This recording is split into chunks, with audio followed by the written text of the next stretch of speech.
Hello everyone, मैं हूं सचिन और आप सबका बहुत बहुत स्वागत है मेरे इस यूट्यूब चैनल पे जहां हम देख रहे हैं सीएसएस। और सीएसएस के इस क्लास में आज हम लोग बात करने वाले हैं फ्लोट प्रॉपर्टी के बारे में। ठीक है, तो देखिए, फ्लोट प्रॉपर्टी समझाने के लिए यहाँ पे मैं क्या करने वाला हूँ। यहाँ पे मैं पहले तो एक यूएल ले रहा हूँ और यूएल के अंदर यहाँ पे मैं एलआई ले रहा हूँ और फिर एलआई के अंदर में यहाँ पे मैं एंकर टैग ले रहा हूँ और फिर यहाँ पे मैं होम लिख रहा हूँ। उसके बाद मैं इसको कॉपी करता हूँ, देन इसको मैं यहाँ पेस्ट कर देता हूँ और मैं फिर पेस्ट कर देता हूँ और यहाँ पे मैं प्रोफाइल लिख देता हूँ और यहाँ पे मैं कांटेक्ट लिख देता हूँ, CON और TAC कांटेक्ट। ठीक है, अब यहाँ पे हम लोग क्या करने वाले, देखिए, सबसे पहले यूएल को मैं टारगेट कर रहा हूँ और यूएल में मैं सिर्फ यहाँ पे बॉर्डर दे रहा हूँ, BORDER बॉर्डर। और उसके बाद यहाँ पे मैं 1 पिक्सल सॉलिड और उसके बाद यहाँ पे मैं रेड कर दे रहा हूँ। और नेक्स्ट, अब मैं यहाँ पे LI में जा रहा हूँ और उसके बाद सबसे पहले तो मैं यहाँ पे लिस्ट स्टाइल टाइप जो है इसको मैं यहाँ पे नन कर दे रहा हूँ और उसके बाद मैं यहाँ पे मार्जिन लेफ्ट 5 पिक्सल कर रहा हूँ। ठीक है, अब इसके बाद एक बार मैं आपको इसको डिस्प्ले करवा देता हूँ, यहाँ ले जाता हूँ और उसके बाद मैं यहाँ पे डिस्प्ले करवा रहा हूँ। तो ये कुछ इस प्रकार से आ रहा है। अभी तक हम लोगों ने फ्लोट का कोई भी यूज नहीं किया है। अब देखिए, जैसे ही मैं LI में यहाँ पे FLOAT फ्लोट लेफ्ट लिख दूं, ठीक है, फ्लोट लेफ्ट यहाँ पे मैंने लिखा, तो क्या होगा, ये जो LI आइटम है ना, ये आपका फ्लोट हो जाएगा लेफ्ट साइड में। देखिए, कुछ इस प्रकार से।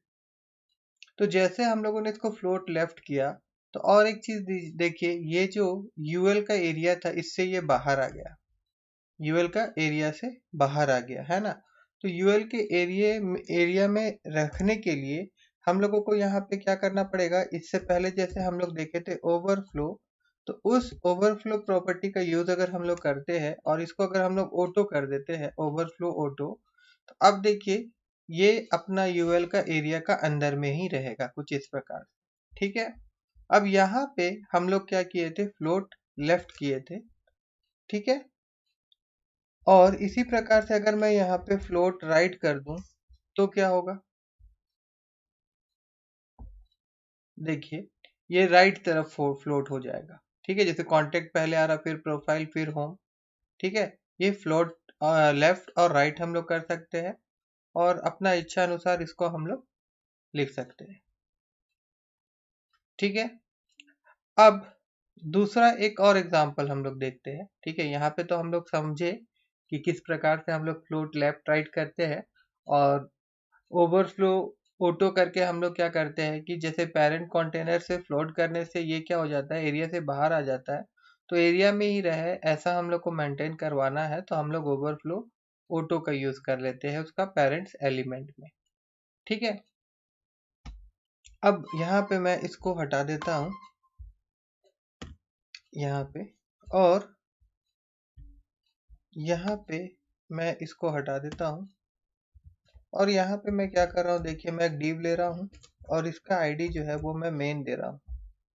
ठीक है, अब ये मेन के अंदर में मैं क्या करने वाला हूँ, यहाँ पे फिर मैं एक div ले रहा हूँ और इसका आईडी जो रहेगा मैं box1 दे रहा हूँ।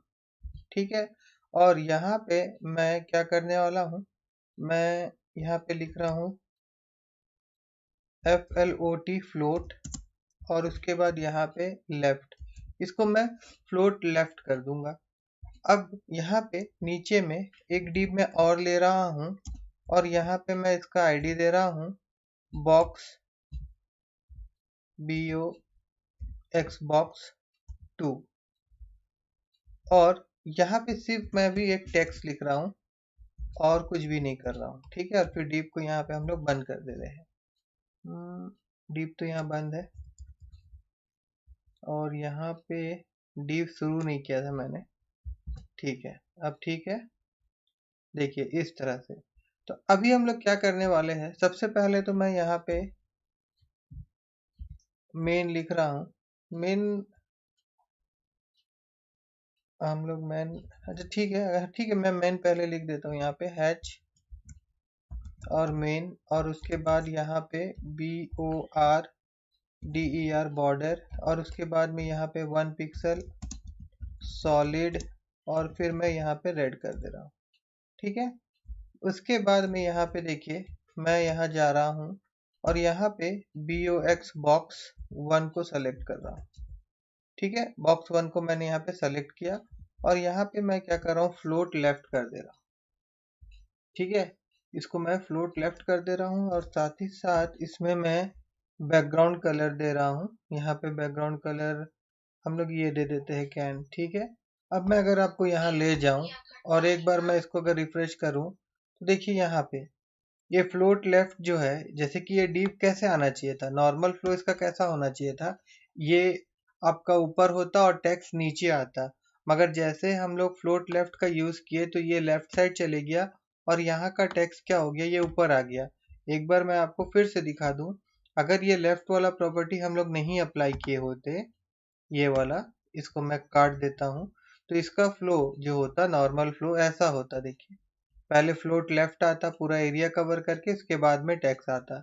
बट जब हम लोग यहाँ पे फ्लोट लेफ्ट अप्लाई कर रहे हैं बॉक्स 1 में, तो जो बॉक्स 2 है हमारा, उस पर भी असर हो रहा है कि ये ऊपर आ जा रहा है। देखिए ठीक है, अगर हम चाहते हैं कि ये फ्लोट लेफ्ट का असर ये नीचे वाला बॉक्स 2 जो है उसमें ना पड़े इस डिप में, तो इसके लिए हम लोगों को क्या करना पड़ेगा, यहाँ पे हम लोगों को बॉक्स 2 के अंदर, बॉक्स 2 के अंदर यहाँ पे हम लोग क्लियर यूज कर सकते हैं। ठीक है, क्लियर प्रॉपर्टी का, और लेफ्ट से जो फ्लोट हो रहा था तो हम लोग यहाँ पे क्लियर करवा सकते हैं।